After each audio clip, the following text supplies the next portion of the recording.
Good evening everyone. Last lecture जो था बेटा, ये हम लोग का चैप्टर जो है मैग्नेटिज्म एंड मैटर है। इस मैग्नेटिज्म एंड मैटर चैप्टर में लास्ट लेक्चर जो था, शायद उसमें हम लोगों ने पैरामैग्नेटिक सब्सटेंसेस उसकी सारी प्रॉपर्टीज का एक्सप्लेनेशन देखा था और शायद वहीं पे चैप्टर एंड हुआ था। तो पैरा हो गया और डायमैग्नेटिक सब्सटेंस हो गया। आपको ध्यान होगा कि मैग्नेटिक क्लासिफिकेशन ऑफ सब्सटेंसेस में जो हमारे आसपास एग्जिस्टिंग सब्सटेंस है उनकी 3 कैटेगरीज होती हैं। पहली है डायमैग्नेटिक। ये सब्सटेंस मैग्नेटिक फील्ड को पसंद नहीं करते हैं, इसलिए मैग्नेटिक फील्ड में अगर रखे जाते हैं तो उसके अपोजिट फीबली यानी कमजोर रूप से मैग्नेटाइज होते हैं, और अगर स्ट्रॉन्ग मैग्नेट के नजदीक लाए जाए तो हल्का सा रिपेल होते हैं। ये मैं डायमैग्नेटिक सब्सटेंस की बात बता रहा हूं। उसके बाद आता है para.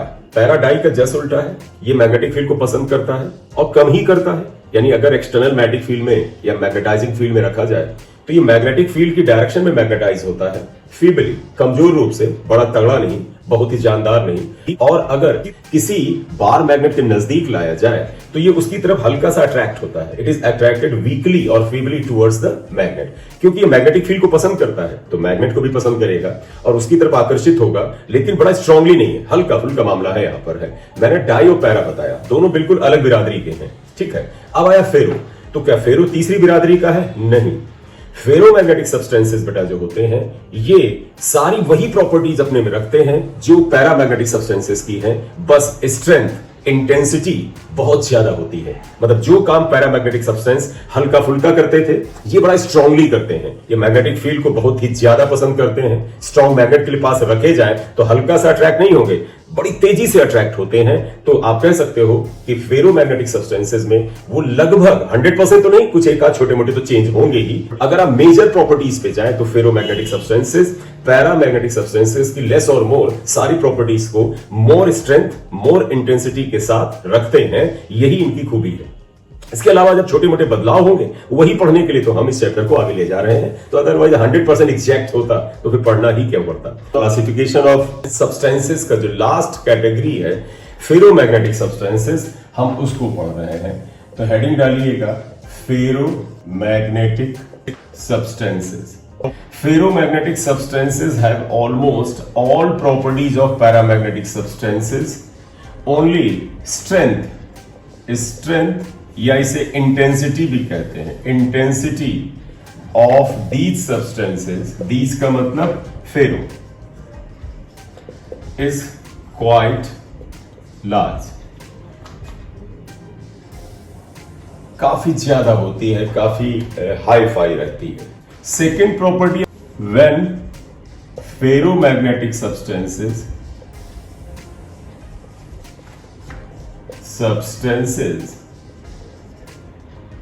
are placed in an external magnetic field, they are magnetized strongly, strongly in the direction of magnetic field.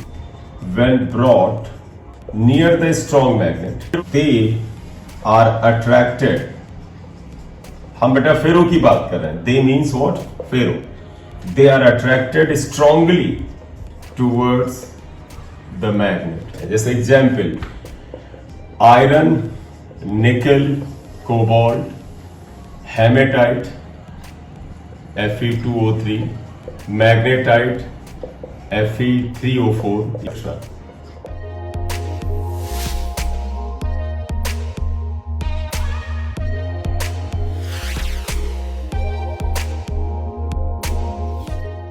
M Singh NCERT physics नाम से है और उसमें 11th के जो क्वेश्चन डालेंगे तो कई बार आपके लिए होता है ना कि सर हम एनसीईआरटी में क्या करें, कौन से सवाल करें।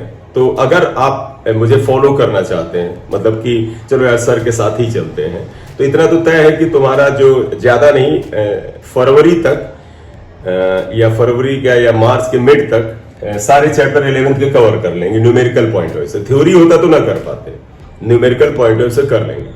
तो इसको एक बार आप सब्सक्राइब कर लीजिएगा। पैरामैग्नेटिक सब्सटेंस मैग्नेटिक फील्ड को पसंद करते हैं बेटा, इसलिए नॉन यूनिफॉर्म या वेरिएबल मैग्नेटिक फील्ड में रखे जाएंगे तो जिधर मैग्नेटिक फील्ड ताकतवर होगा ये उसकी तरफ भागते हैं।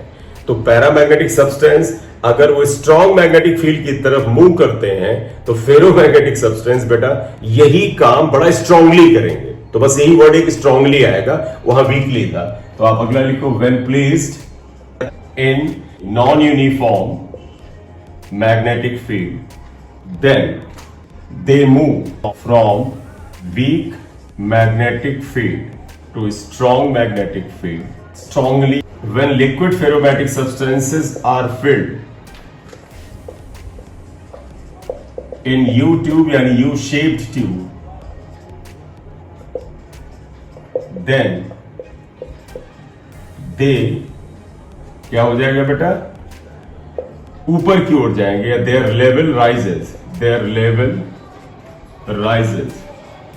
और कहां राइज करेगा, उस लिम्ब में जिसमें या जिसके पास मैग्नेट हो, इन द लिम्ब, जो लिम्स होता है नियर द मैग्नेट। जैसे ये आपने यू शेप ट्यूब ली, ये यू शेप ट्यूब था, ये इस यू शेप ट्यूब में आप देखिएगा, अगर आप यहां तक यहां तक आपने फेरोमैग्नेटिक सब्सटेंस को लिक्विड फॉर्म में लिया था, लिक्विड फेरोमैग्नेटिक सब्सटेंस, आप बताइएगा अगर यहां मैग्नेट लाते हैं तो बेटा लेवल यहां से ऊपर की ओर भागेगा और पैरा की तुलना में ज्यादा ऊपर जाएगा, और ये लेवल बेटा यहां से बड़ी तेजी से नीचे आएगा, ये नीचे जाएगा। बोले बेटा क्लियर है इतनी बात? देखिएगा अगर इस स्थान पर इस तरह की मैग्नेटिक फील्ड लाइंस है और इनकी अपनी कुछ डेंसिटी है बेटा, दे आर क्लोजर, आपको दिख रही है फील्ड लाइंस ऐसे दिख रही है।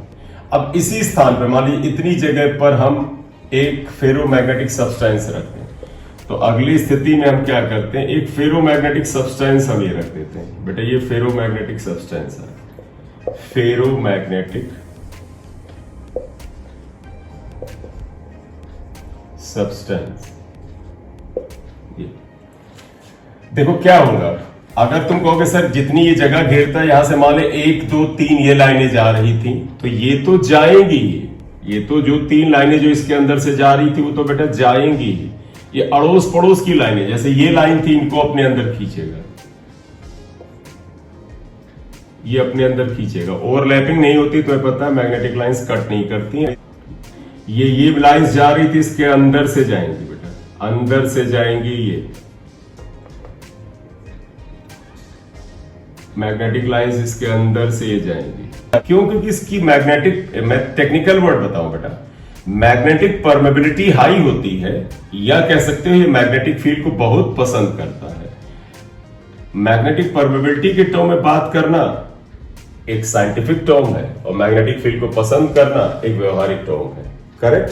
तो ये ferromagnetic substance external magnetic field में रखा जाएगा। देखो बेटा इस जगह अगर मैग्नेटिक फील्ड बी नॉट था तो इसके अंदर का मैग्नेटिक फील्ड बी होगा, और तुम्हें पता है B is quite larger than B naught से काफी ज्यादा हो जाए। तुम्हें याद होगा कि डायमैग्नेटिक सब्सटेंस के लिए मैग्नेटिक ससेप्टिबिलिटी जो थी वो नेगेटिव थी, लेस देन 0। पैरा के लिए स्मॉल पॉजिटिव थी, इसके लिए लार्ज पॉजिटिव है, तो इसके लिए मैग्नेटिक ससेप्टिबिलिटी जो है बेटा वो काफी ज्यादा स्ट्रॉन्ग और ग्रेटर देन 0 होती है। देखो बेटा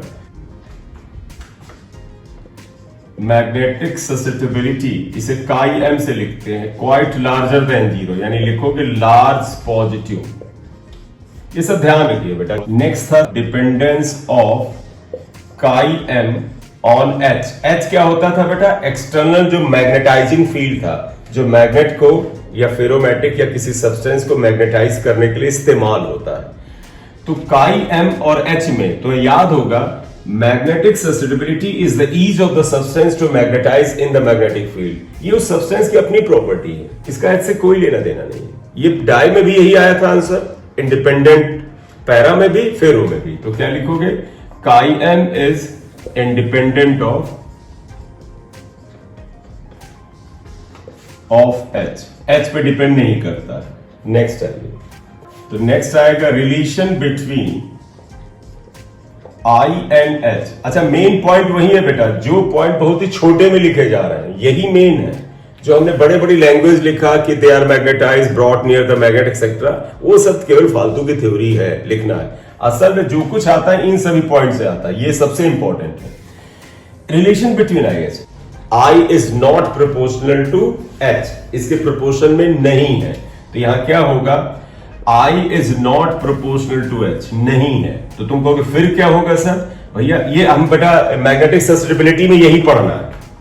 तुम्हारे मन में आया क्या है सर? तो असल में ये इसके प्रोपोर्शन में ना होने से ही मैग्नेटिक, मैं गलत बोल गया, इसके प्रोपोर्शन ना होने से ही हमारा मैग्नेटिक हिस्टैरिसीस आता है। तो ये पूरा चर्चा मैग्नेटिक हिस्टैरिसीस में होगी, तो चिंता मत करिएगा। तो एक बात होता है कि आई इसके डायरेक्टली प्रोपोर्शन नहीं है, तो इसका मतलब अगर हम इधर आई ले लें, वाई एक्सिस पे आई ले लें और एक्स एक्सिस पे अगर हम एच ले लेते हैं, तो इनका ग्राफ स्ट्रेट लाइन तो नहीं है बेटा, इनका ग्राफ कर्व होता है कुछ ऐसे।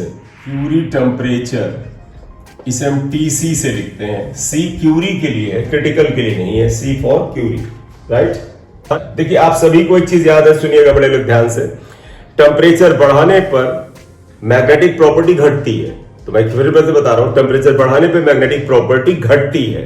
तो अगर एक फेरोमैग्नेटिक सब्सटेंस है और वो अच्छा स्ट्रॉन्ग मैग्नेट है, अगर फेरोमैग्नेटिक सब्सटेंस का टेम्परेचर बढ़ाते जाए तो उसकी मैग्नेटिक प्रॉपर्टी घटती जाएगी। अगर टेम्परेचर और बढ़ाए वो और घटेगी, और बढ़ाए और घटेगी, और अब एक हद ऐसी आ जाएगी कि उसका मैग्नेटिक प्रॉपर्टी या मैग्नेटिज्म इतना कम हो जाएगा कि अब लोग कहने लगेंगे और आप कहेंगे कि भाई अब तो ये फेरो बचा ही नहीं, इसकी मैग्नेटिक प्रॉपर्टी तो बड़ी कम हो गई है।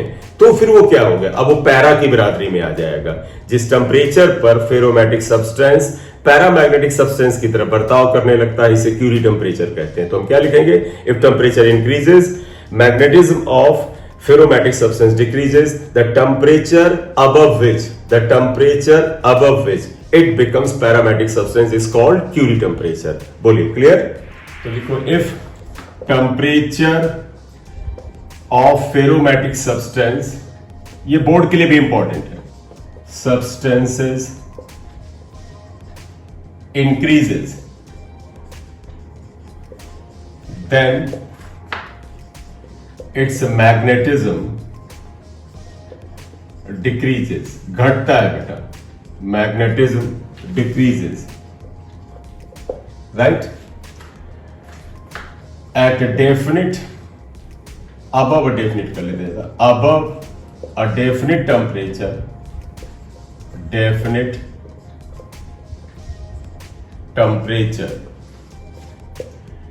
ferromagnetic substance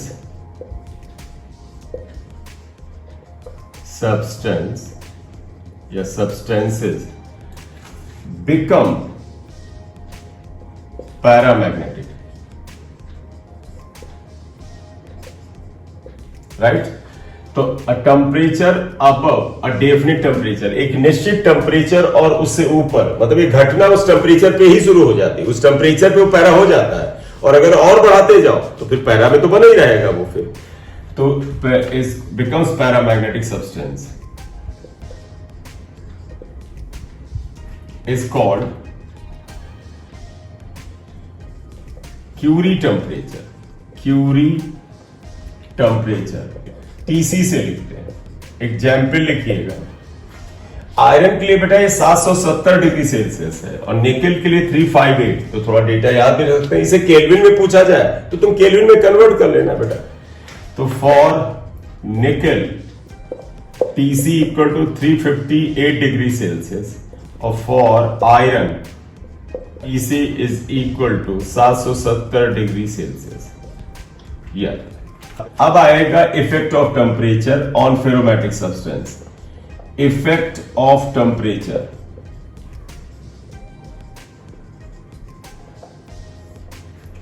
effect of temperature को यहां पर बेटा क्यूरी लॉ नहीं कहते हैं, तो याद होगा पैरामैग्नेटिज्म में क्यूरी लॉ था, यहां पर बेटा ये क्यूरी वीज लॉ है, CURIEWEISS, क्यूरी वीज लॉ। क्योंकि फेरोमैग्नेटिज्म में टेम्परेचर में थोड़ा सा कॉम्प्लेक्सिटी होती है, कॉम्प्लेक्स मामला होता है। Above Curie temperature TC, ferromagnetic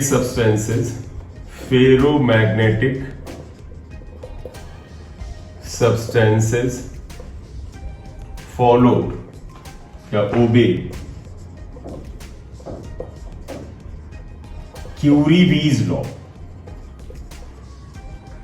और वो क्या है? According to this law,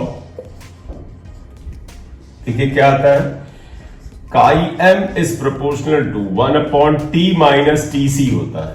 अगर आप प्रोपोर्शन का साइन हटाएंगे तो यह एक कांस्टेंट आएगा t माइनस टी सी, ये आ गई वैल्यू। यहां पे c आप जानते हैं क्यूरी कांस्टेंट,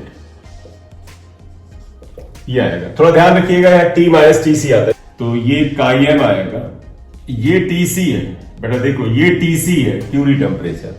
देखो रूल क्या है, एक फेरोमैग्नेटिक सब्सटेंस है, बात समझिएगा। फेरोमैग्नेटिक सब्सटेंस को अगर हीट अप करोगे, ये टेम्परेचर बढ़ाओगे, उसकी फेरोमैग्नेटिक प्रॉपर्टी घटेगी और टीसी पे आके वो पैरा हो जाएगा। और जब पैरा हो जाएगा तो उसके आगे बर्ताव तो पैरा जैसा रहेगा। तो आप देखिएगा, आप बताओगे फेरोमैग्नेटिक सब्सटेंस की मैग्नेटिक ससेबिलिटी इतनी थी, टेम्परेचर बढ़ता जा रहा है तो इसकी मैग्नेटिक प्रॉपर्टी घटती है। अब यहां पे आके देखो ये पैरा हो गया टीसी पे। अब इसके बाद तो बेटा ये रेक्टेंगुलर हाइपरबोला बनाएगा। तो आप बात थोड़ा ध्यान से सुनिएगा, यहां से यहां तक ये फेरोमैग्नेटिक है, फेरोमैग्नेटिक, और ये आगे क्या है, पैरामैग्नेटिक है, पैरामैग्नेटिक। और शेप पे आइएगा बेटा, तो पता है ये शेप क्या है, रेक्टेंगुलर हाइपरबोला है। तो ये ग्राफ क्या हुआ, रेक्टेंगुलर हाइपरबोला या सिर्फ हाइपरबोला लिख लो, हाइपरबोला। ये भी पूछ सकते हैं कि ग्राफ का ये हिस्सा क्या है, और ये वाला हिस्सा बेटा पैराबोला होता है। तो ये क्या है, पैराबोला। बोलिए, याद रहेगा। लास्ट पॉइंट हमें लगता है शायद एक्सप्लेनेशन ही होगा बेटा।